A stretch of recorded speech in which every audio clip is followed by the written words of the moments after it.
Alright, welcome everyone, we're Semblance of Sanity, I'm Caleb. I'm Jacob. And we're here for Mushoku Tensei, Season 1, Episode 17. I can't get enough of this show. I know, me neither, man. So, okay, we've got ourselves a situation where Paul is back. Right. And, yeah, okay, it's complicated. We're on an expedition looking for family and just people anybody that was hit by the cataclysm. Yeah. Now, we had the OVA, so we saw what Eris was up to. Cool, we have context for that, and then she comes back and she comforts Rudy. Yeah. Now, given this, it seems like the natural, direction from here would be to potentially join up with Paul. Maybe. Or trying to help out with what they're doing. Yeah, or it's just kind of resolve the situation internally with Rudeus so that we can have some good kind of he can figure out next steps of what he's going to do. Yep. Because I would say right now, the immediate thing is that they might need just help getting out of the city.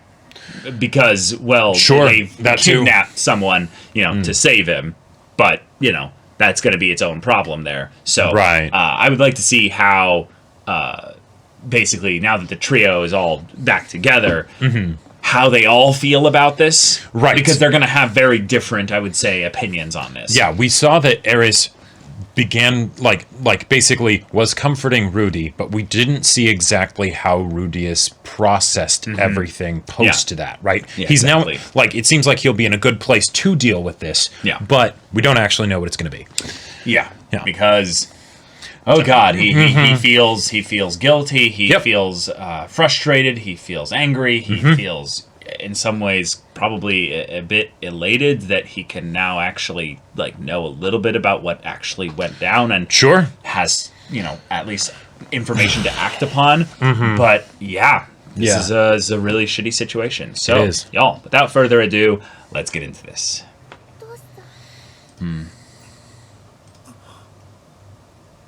Oh, a dream?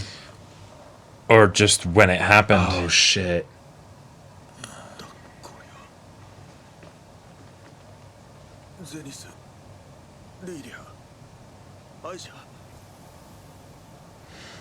Wow. Just because they weren't in physical contact. Oh. So they were standing a foot away from each other and just... Yeah. So good thing you ran to Eris, Rudeus. So maybe that was where he got teleported to. I think so. He wasn't walking up on the village or something. Right. Or no, maybe they were just yeeted somewhere else. Because I'm getting the vibe that was the village. That's why he's looking around and he sees nothing. Oh. That's why, because the buildings would have been gone too. Well, I figured it was just he was there and then all of a sudden he's somewhere completely different. Okay. Assembling people. Yep. His name probably carries a decent bit of weight. Sure. And as it goes on, it gets more and more haggard. Yep. Yeah. And she's grows watching up, this. Yeah. Seeing her dad. But he's really, even though it's hella rough, he is being the hero.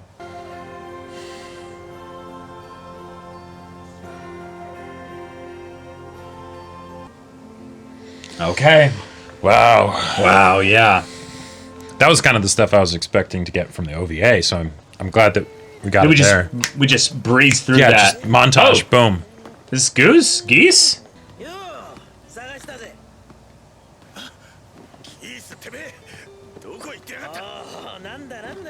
So is this after meeting Rudy or before? I think this is after.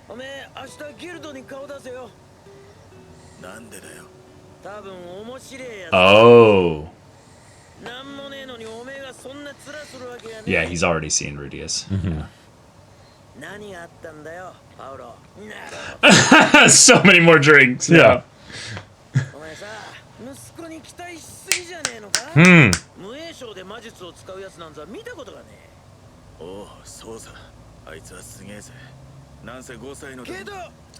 Ah! Ah!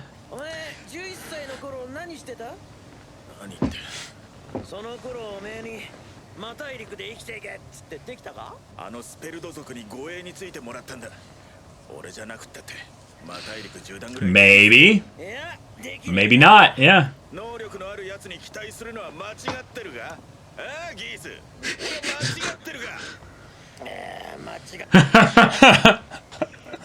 I love Geese. Oh. You don't know what it was like. Oh. Dang, bringing the world kind of scale of things into perspective here.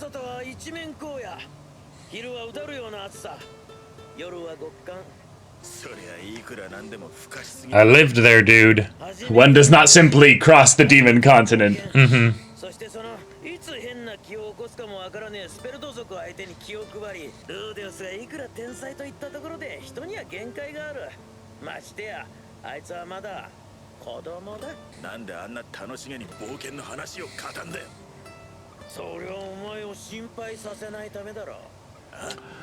Huh. Oh. I like it. Oh. Oh. Oh, that's because he cares, man. Yeah. He's saying stuff because he cares.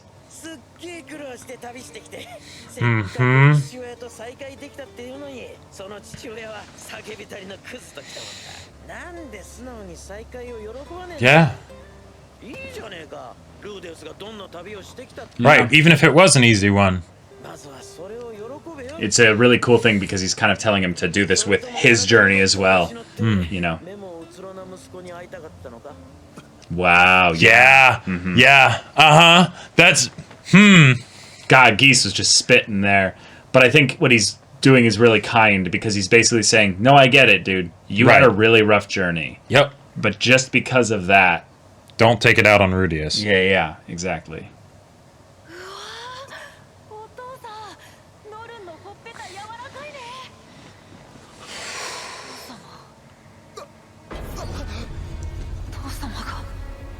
Oh. Oh, yeah, which shit. do you prefer?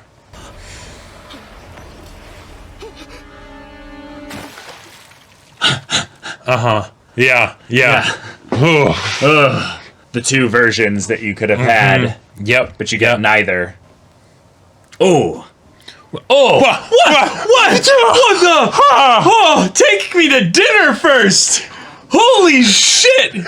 Wow! What the fuck, Mushoku Tensei? Yeah, he cleaned up.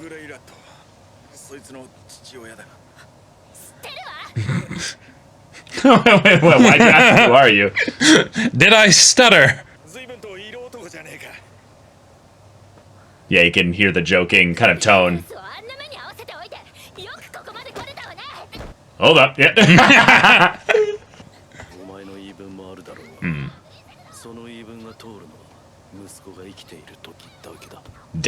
Damn. I like it. Yeah.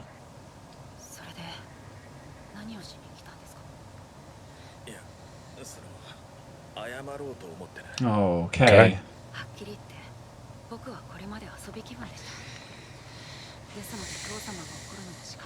Oh, he's trying to avoid confrontation because he is... Yeah.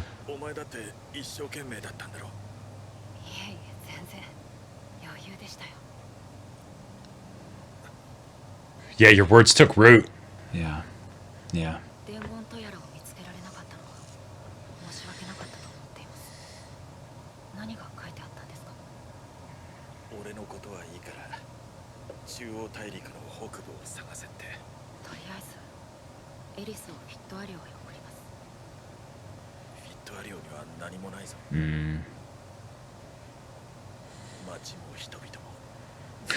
Wow. Jeez. He knows what he said. Okay. No. Oh, good man. Yeah. To keep them both here. Ah, now outsider talking. Yeah.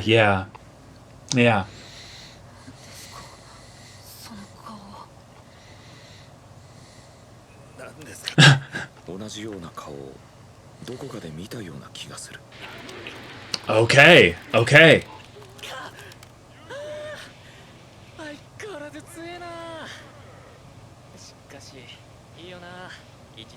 Ah, is this his best friend? Probably.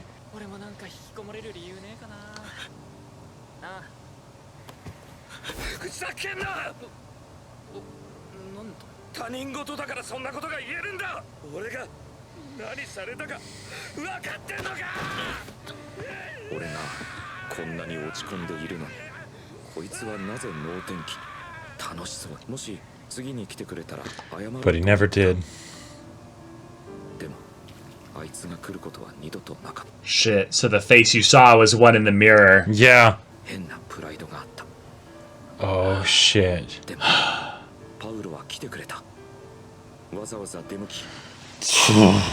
Oh, this is so good. Yeah.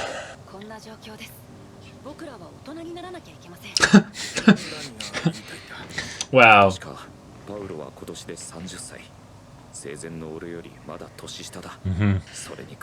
Wow. Damn. I love this. Yeah. Yeah. Starting over with a blank slate. Yeah.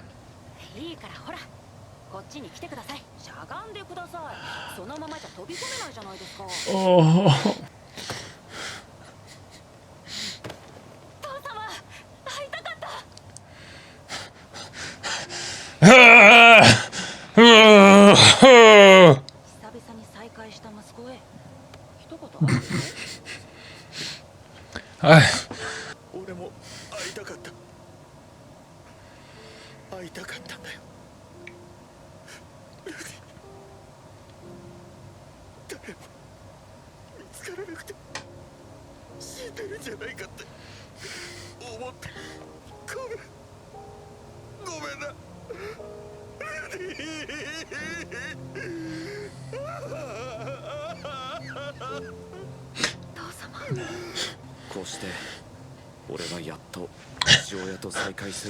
Has he ever called Paul his father before?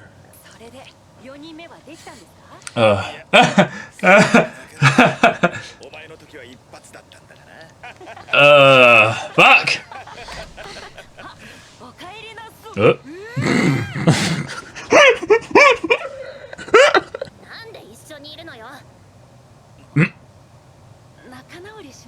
Yeah. Oh. Oh, this is good for Eris now. Yeah. Oh.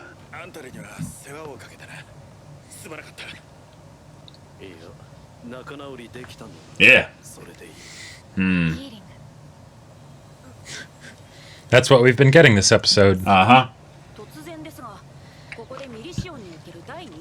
Oh, okay. Cool. Oh. Cool.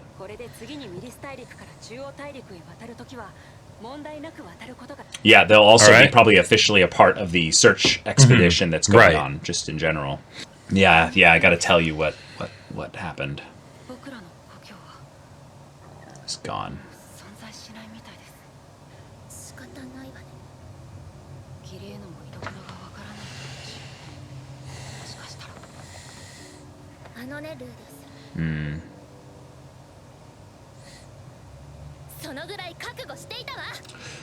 Wow. Oh. It's very possible, yeah.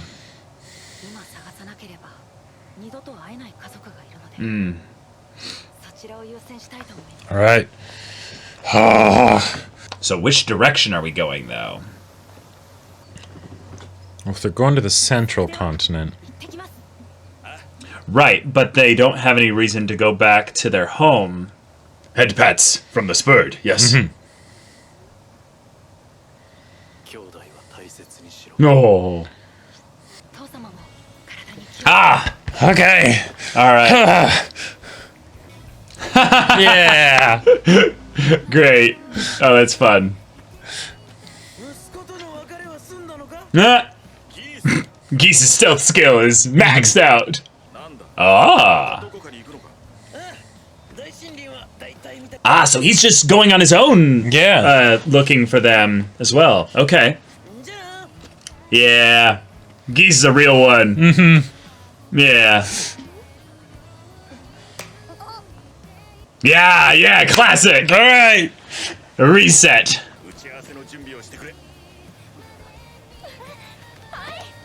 And they're probably so excited because this is the most like energized they've seen him in a long time. Yeah.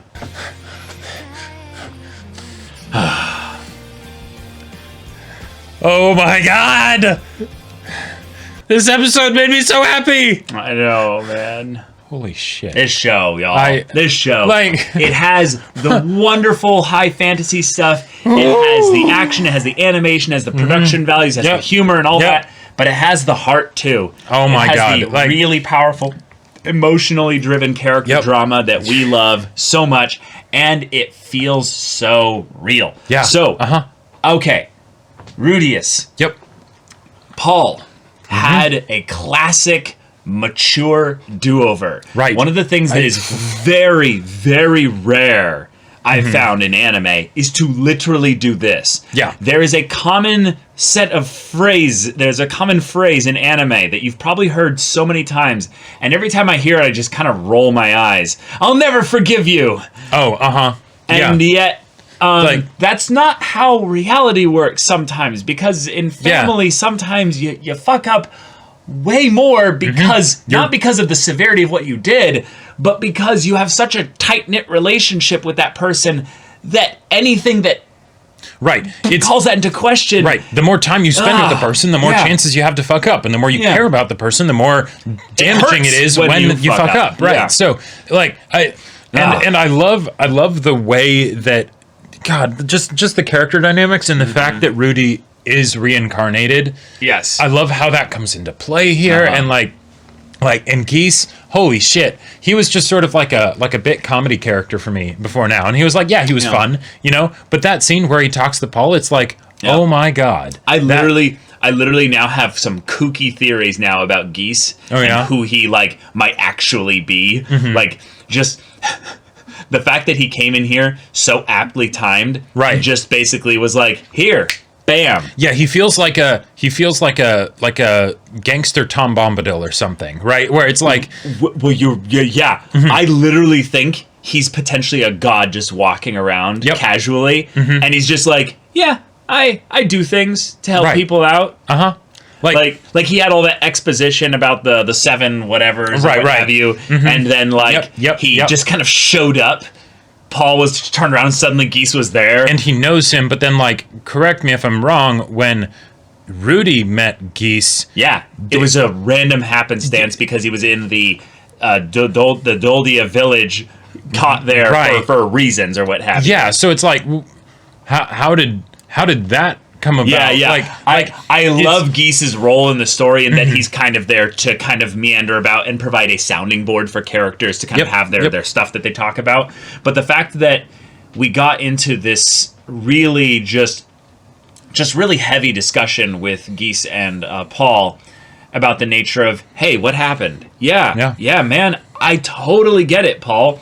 You were frustrated, you've gone through hell and back, you're in a walking nightmare having your family ripped from you, and you only have the one, and you're desperately clinging on to her to make sure that nothing happens. Oh yeah. Every time we saw Paul in this episode kind of going over and touching her forehead and stuff, it's kind of like him saying, this is real, she's here. Exactly. Because literally the only reason she is not completely separated is because he was holding her at the time. Yeah. He was because I figured it was something where it's okay, maybe he was somewhere else. He was going and getting stuff in town, or something like that, right? But no, they were standing right next to him. That's... Imagine if he hadn't been holding her. Yeah. Imagine what he must be thinking for the other kid. I forget her name. Where Aisha's kid. Yeah, exactly. If she wasn't being held at that point, what do you think a little child would be able to do, getting transported somewhere completely different? Odds are she's probably dead. Right, Aisha was the daughter, Lilia was the maid. Right, yeah. So Aisha, because in that image, I don't think we saw Aisha there, right? Nope. So she was probably somewhere else, and then nope, gone. There you go. Right, that's terrifying. That is horrifying. And now he's had all this time of trying to find them, and he hasn't been able to find any of them. Yeah, any of them. And so then Rudy comes along, and he's like, "Wait, you're the person."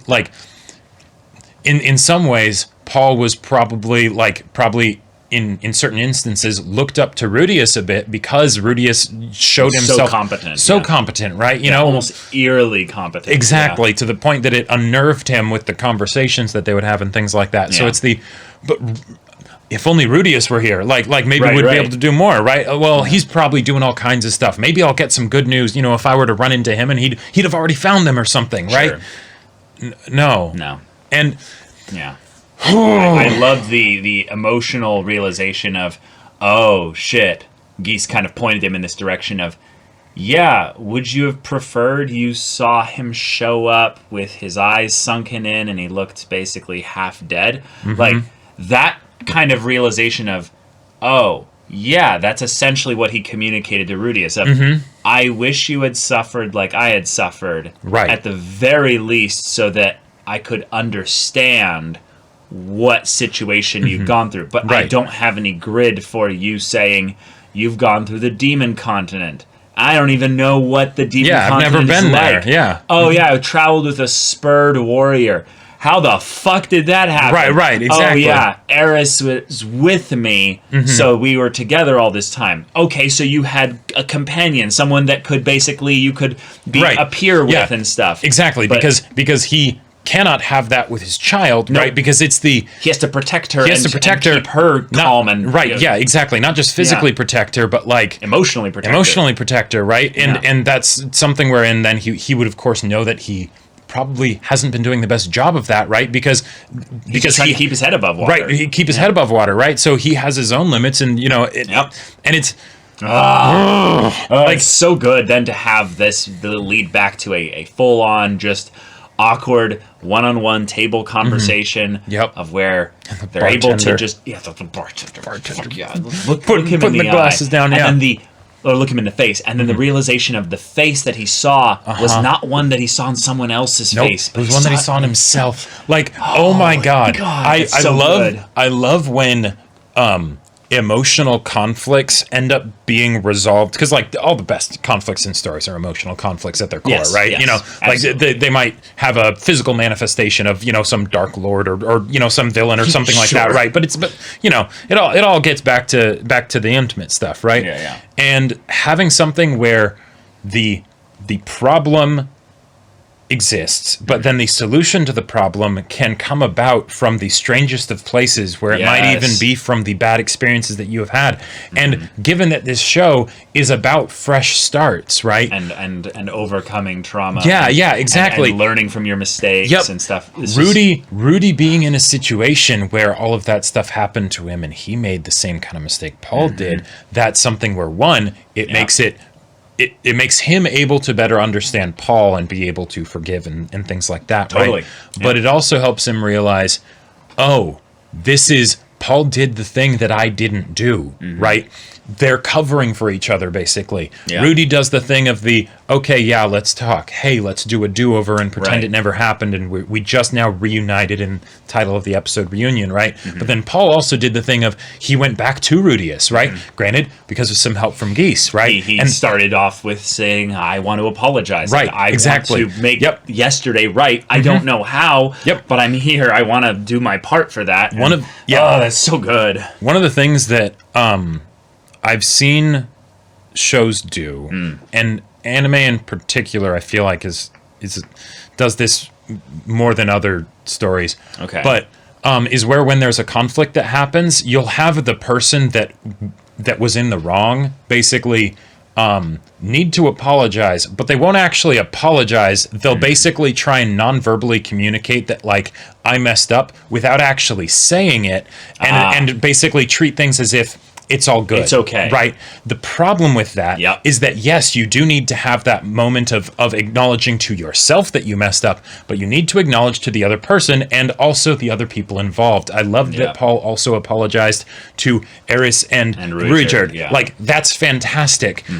Imagine if that conversation had happened and Paul, you know, because he hesitated to apologize at the beginning. He tried to kind of like test the waters and and whatnot, but no, when it came down to it, he's like, I want to apologize. I want to make this right. And if he hadn't, I don't think Rudy would have been able to accept it, right? Like one, Totally. he wouldn't have made that face, right? No. If he hadn't been staring in the eye the fact that, oh, damn, I did this, right? Like, I can say all these things to Rudy, but it won't change anything. The stuff that I shouted at him yesterday, he's holding to that. Yes. He truly believes it, right? Yep. Like, yeah, he's incorporated it into his being, and he's doing the classic Rudeus thing of, I'm going to make myself look low and basically non-threatening, Right. so that you don't do something physically and or emotionally violent towards me. Because he is used to dealing with bullies. Yeah, so right? he feels basically like he's doing the thing of where I am trying to make sure that you, as the bully, from my perspective, don't have any reason to have a problem with me by parroting the words that you used before. Right. I've learned my lesson. Don't keep, doing what you were doing. Exactly. Yeah. And this is a very, very, very clever thing in that it's not subtle, but it's something that you don't have to have Paul basically literally think, oh wow, he's saying the words that I said yesterday. If it's you communicated see it, in the face. if you see it, you see it. And if you, exactly. If you look at his face, you can tell that he's like, oh, I recognize what's going on here. Right. And given that Paul is an adult, he is definitely mature enough to be able to understand kind of what's going on, not because of his age, but because of how much time he spent with Rudeus. And this is an important distinction here, is that while he spent time with Rudeus as he was a child, Rudeus was also not just any child, because he was exhibiting behavior that was not normal for a child. He's not a typical 4-year-old, Right, yeah. But that means, because of another thing that I really like to this is the continuity of Paul has been in a situation where he kind of fucked up with Rudeus, and Rudeus did the exact same type of response there until he wanted to throw it back in his face. Right. And thus, Paul knows what kind of things to avoid when having this kind of talk with Rudeus. Yep. But it also required Rudeus to emotionally connect here and not distance himself from the situation, which I feel like the one thing that's kind of sad about this is that because Rudeus is also a reincarnated, soul from another world who went into his 30s, he doesn't have the emotional connection in the strongest way, in the strong way that Paul does to him. Paul means more to Rudeus than...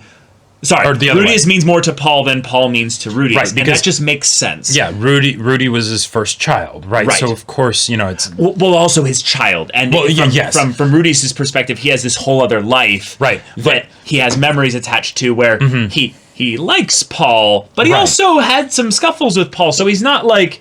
He doesn't love him in the way a typical son would love his father, but when he felt the emotion coming from Paul, you could see him being like, "Oh fuck, oh no." He started to tear up a bit once they embraced, right? Well, but also once he heard Paul speak and basically talk through all that emotion, that reached him. Because the thing that he was doing was kind of going through the motions of, this is the mature thing to do. Right. Let's be adults, ha ha ha. And well, and even before that happened, before he looked Paul in the face, right? He was kind of doing the thing of the placating, like you were saying, but then also the this didn't bother me. It's fine, right? Because he's basically going to be cutting Paul out of his life, right? Like that. It's you are not my father, right? And that was Geese's kind of almost like pushing of like, hey, if I were in that situation, and the thing is that Paul might have also been in not the exact same situation, but Paul distanced himself from the Grey Rat family, so he knows what that's like. Right? And so he probably wishes on some level that he didn't feel like he had to do that. Sure. Yeah. If there are any things that Paul regrets in general, I'll bet part of it is the fact that that aspect of his family kind of fell apart. And or he had maybe no real way to change it. Right, like it was something that he had to do because he can't control what they do. So if they keep doing their thing, he has to separate himself from it. But I really want to know like the statistics on this basically. But up till now in the show, whenever we hear how many times he's called him father, right? Because knowing that something hasn't happened is very difficult to ascertain, right? I'm pretty sure he has called him father. Okay, but the thing like is, in his head, because saying that out loud is one thing. I know he said it out loud at least once. Right, but the thing is that I think the tone at which he said it, at times, there was one time I think he said it potentially in a mocking way. And gotcha. That was, I think, the point where he got hit. Okay, I believe. Gotcha. Because I know that the usual way that he refers to Paul is just as Paul, right? Like first name basis, and that wasn't something that changed from the time when Paul hit him. It was just, these are two people that I have to be with because I was reincarnated into their child. Yes, right? I honestly think if we go back and look, one of the things that might be eerie is when's the first time he calls him Paul. That's going to be the thing that I feel like is going to be like, well, we'll see it, and then we'll probably look, and there's going to be some minor animation like thing on Paul's face as him being like, wait, what the fuck? Why right, because I know that, dad, Yeah, because when he would be talking to Paul, he would keep up the act of like, oh, Tosan, Yeah, that's what I'm saying. He said he's called him father quite a few times. But there's a difference between calling him father when he's speaking out loud versus internal thoughts. I know. I think he's called him father a couple times. Oh, okay. Well, I would love to hear the data on that if anyone knows of that kind of thing, because it felt very intentional. And can we talk about Eris? Yeah. So Eris, very, very much the I don't forgive people kind of person. Right. And yes, tsundere, sure. But I actually felt a little bit like it was the toxic, like, I'm fighting this fight for you even though I didn't ask for you to fight this for me kind of thing. Totally. Yeah. And that makes sense, right? Because there is a place where that can definitely be helpful. And it definitely seemed like that from the previous day. But the idea that Rudeus really kind of explained, like, no, we made up. Like, things are great now. And she was very much like, whatever. Right. I can see the tsundere stuff there. But if we combine that with the aspect of her being like, oh, my family's gone. Oh. Like, I don't know. I feel like her not feeling anything about that, like, just felt a little bit off. Oh. Yeah, it's like she seems to have a very, very cold, like, I want to put out the idea basically that this whole process has kind of fucked with her a little bit.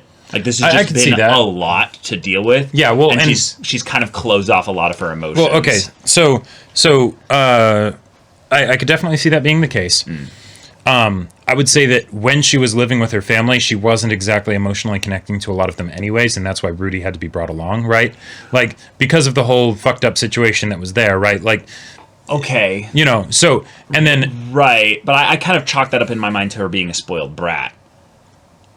Like, meaning that she didn't have much to emotionally connect within her arsenal. Like, she didn't. She wasn't good at that. Right. Okay. Yeah. No, I agree. You're kind of saying the same thing. Yeah. Okay. Okay. Gotcha. In the situation with Paul, I would say it's fairly similar to when Rudy put on the positive face when he was telling the story. Or sorry, not getting mad at Paul, not with staying mad at Paul, but with when she gets the news of her family.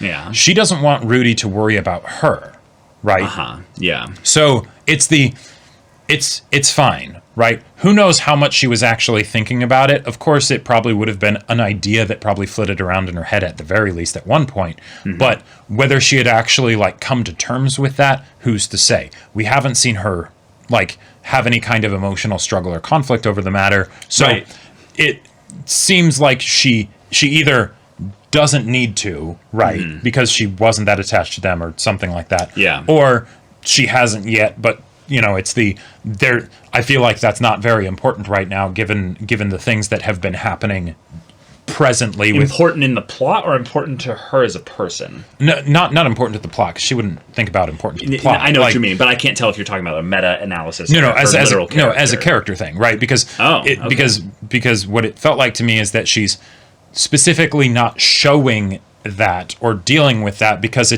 she's in protector mode. I think that, like, I had to be protector for Rudy yesterday, right, and comfort him and things like that. I'm not sure that this situation is actually resolved here, because I don't know if I trust this guy. I don't trust this guy. I didn't see the resolution of the relationship. I don't know what the relationship was before. I just know that there's this guy that he showed up, and suddenly Rudy had this downward spiral. Yeah, that was a very good, I would say, thorough analysis of where she's at with regards to the Paul situation. But the idea that she has her family gone, and for all she knows they're dead. She might be in the but they're probably fine wherever they're at. Ghislaine's certainly fine, you know. Yeah, but I think we're seeing something that puts me in a like, she's naive on some level, so she might not really think about this kind of stuff. Denial, potentially. No. She kind of had just an okay, like, kind of thing there. I don't think she's in denial. I think it's more the thing of where she's like, but like, what does that even mean? Like, she can't put a grid onto they're gone, because it's not they're dead. That just means just like us being gone to the demon continent, they're somewhere. Okay, right, but like, she doesn't know what to do. But she's been gone from them for a while, and I don't think she really had too much of an attachment to the house itself, you know, right? So, but the people, basically, right. But even then, I would say I think there's very good reasoning for why she wouldn't be that attached to many of the people in the house. Like, the person that she seemed to maybe be the closest with was the grandpa. Yeah. But, like, I'm just bringing up the point that I think that her response to it was so inert that it just felt off. It just feels a bit like she's tunnel visioned too hard, in my opinion. Sure. Yeah. To liking Rudeus. And thus, anytime he's slightly, emotionally, like, out of whack or what have you, she's like, who do I kill? Like, what do I go attack? And I'm like, girl, you're not a bloodhound guard dog. Well, right. Like, she's, yeah. Because she's 13 or something. Yeah, because if Rudy's 11, then she's 13. Yes. So, yeah, exactly. And her being 13 and not seeming to really care about anything that's going on with the family and stuff just feels like okay. Gotcha. Yeah, sure. I don't know. It's just a thing that I've been noticing with Eris in general, is that her responses to things in general, to stimuli, are, oh my god, I love this, or oh my god, get the fuck away from Rudy. That's basically like she's very much in the, like, I am in, like, love with this adventure side of things, but also doesn't really show too much emotional depth in regards to things, right? Because that's something that she hasn't had practice with. And so even in the situation where it pertained to Rudy in the previous episode, she had to be told by Rudy, this is what you do here. And then she's like, oh, okay, I'm not good at this. I'm not entirely comfortable with this situation, but I'm going to do it because I care about Rudy, right? Right, So yeah, it was her practicing. Right. Yeah. In the same way that she had to practice, like how to interact with other people in a way that wasn't, her being the violent, spoiled brat. The emotional, like, leveling up, basically, is very much in the early stages. Yeah. I'm with you. I'm just saying it's something that I expected a little bit more. That was something where I'm like, okay, sure. Yeah, it's something where it was a potential point of conflict in the story of, like, oh, what do we want to do? What do we want to do, right? Because going all the way back to the Fitoa region, right, when nothing's there, that, Well, obviously, he wasn't going to go back there. He was going to go to her place, not to Weren't they in the Fidua region? I forget. I don't think Well, so. okay. They it's were very far away from where they are now, right? Yeah. Yeah. And so it kind of the convenience of her allegedly having already accepted that, resolved that, within herself, helps the story move along. But at the same time, we haven't seen her. Yeah, basically, that. I'm making a prediction that she's going to have some kind of emotional outburst with regards to that because she's not dealing with it. It's the kind of thing where I feel like having this be something that's combined in the episode is efficient for how it was written, obviously. Sure. But in terms of having this be a part of the, what focus does Eris get here? Well, Eris is angry at Paul for making Rudeus unhappy. Okay, Makes sense. Pretty straightforward. Very straightforward. But then, we got to tell her about what happened, and she's just like, oh, okay. Right. And I'm like, oh, okay. And then she's like, well, I'd already basically, considered that as being a possibility. I'm like, damn. Like, it's just the thing of where I think because Rudeus exists, we've come to accept certain things as being more normal for kids. But the thing is that we have to keep in context that Rudeus is not a normal kid. So someone acting in any way that's remotely like Rudeus, even if they're a little bit older, is not normal for a kid. But at the same time, we can't use, or I guess we could, but I feel like it would be problematic to use like normal modern kid kind of development because I know what you're talking about. Yeah, sorry, I'm interrupting. Keep going. Because medieval society, they're forced to grow up a lot faster, and Eris has also just had a period over the last, year or two or whatever, where she has also been forced to grow up a lot faster. Oh, yeah. Because of being on the adventure and everything. And also because she literally did not grow up for the majority of her life thus far. Yep. So I'm just bringing up the idea that I think this is an example of where her stunted growth is popping up again. Because this is an area which, while she needed to practice the adventurer side of things, she hasn't had to practice her emotions. And that's why it was a really cool thing to have her have that moment with Rudeus. Right, exactly, so, Yep. Yeah. Right. Having a potential kind of circling to them going all the way back through the central continent, which we have the map up here, means that they're going to be going through the that little capital city down there, which that might actually be just where her family is, possibly, unless they were the Azura Kingdom. Yeah, I think they were the Azura Kingdom. Yeah, I want to say they were at the very least in that general. They were region. closer to Fatoa. Yeah. Okay. Yeah, that makes sense.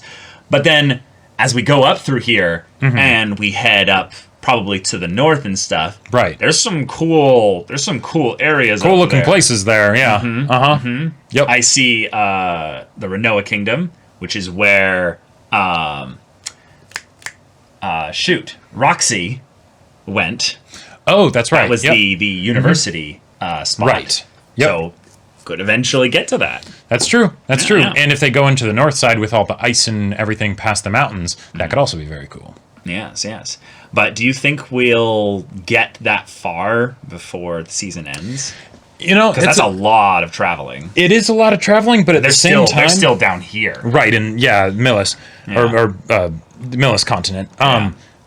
I could see, because they got that scroll from They're Paul, definitely going to make it to the next continent. No, definitely going to make it into the next continent, but theoretically, I could see it being something where a lot of the trip ends up getting montaged, because they're back in home territory, more or less. It's fairly smooth sailing. They're going to get more help, basically. Yeah, exactly, right. They've got the official seal so that it's like, no, we're part of the rescue operation. Traveling with a spurred might not be as much of a problem. Exactly. Things like, can we get a boat, because we have a spurred with us. Suddenly, not too much of an issue. That's a good point, yeah. But, I feel like it's...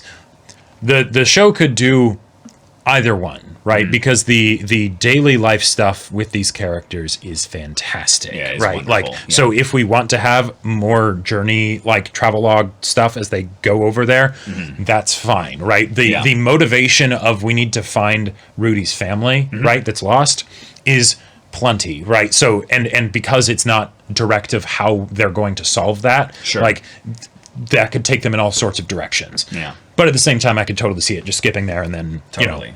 Yeah. How do you like my stupid Geese theory? Oh no, basically? I love it. Yeah, I got a similar vibe. Because he was really, really doing quite a bit in some ways to help kind of move things in a direction there where things will go well for their reunion. He was doing a lot, and he seems to conform to whatever is needed at the moment. So when he was captive in the Doldia village, right?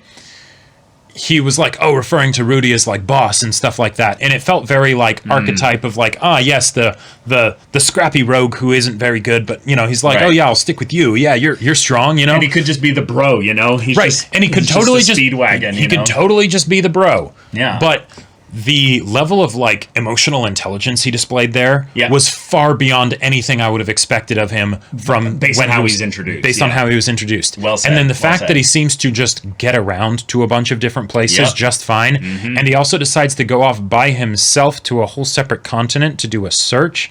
That gives me the vibe that he is a lot more competent than at the very least we know of right now. And if he is someone who is like shows up for a bit and then goes somewhere else, right? He would need to travel alone. So like, I don't know. Also, his name Geese just feels a bit too fake. I don't know.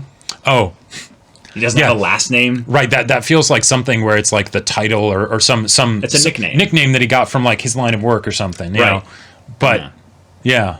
But also he gave me vibes basically by being here and being so helpful, and then also just kind of popping up to being like, hey Paul, and it's like, hey, what the fuck, how did you get there? And it's like I am totally probably off base completely here, but I got the vibe from him now that we've gotten this other side of him that I'm like, oh shit, this guy's wise, right? And generally speaking, wisdom can only be attained by lots of experience, right? And then application of the knowledge gained through all that experience, which he does not look old. Nope. He looks young. Right. Now, so theoretically, this might be a weird crackpot theory. Theoretically, this could have been something where it was a very similar situation to his own personal life experience. Sure. And that's why, like, in this particular case, he's able to be on point and help Paul out, you know?